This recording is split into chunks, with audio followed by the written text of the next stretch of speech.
গত 17 ফেব্রুয়ারি চট্টগ্রাম নগরের Bayezid link road এলাকায় সাজেদা হসপিটালের সামনে ইমতিয়াজ সুলতান ওরফে ইকরাম ও তার সহকারী আবুল কালাম আজাদ গ্রেফতার হয় র্যাবের হাতে। অস্ত্র কেনাবেচার সময় তাকে গ্রেফতার করা হয়। চট্টগ্রামের শীর্ষ সন্ত্রাসীদের একজন ইমতিয়াজ সুলতান ওরফে ইকরাম তাকে সাজেদা হসপিটালের সামনে থেকে অস্ত্র কেনাবেচার সময়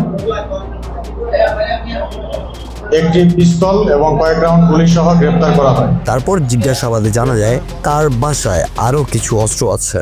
অতঃপর র্যাবের একটি টিম তার বাসা তল্লাশি করে 2টি পিস্তল সহ 5 রাউন্ড ম্যাগাজিন 56 রাউন্ড গুলি উদ্ধার করে র্যাব। তাকে নিয়ে তার পুরো বাসা সার্চ করে তার বাসায় ওয়ার্ড্রবের ভিতর থেকে আরও একটি পিস্তল পাওয়া যায়।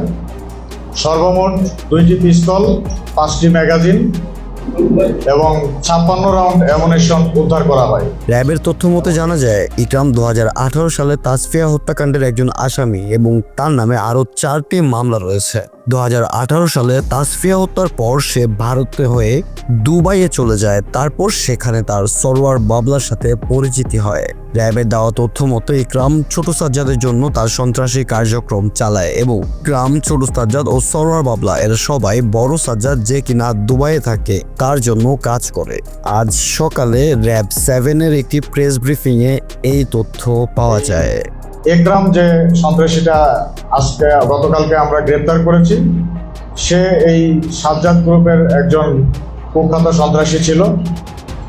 তো অস্ত্র অ্যামুনিশন সহ তাকে আমরা মেহেদি রাফি, চমৎকার টিভি, চট্টগ্রাম।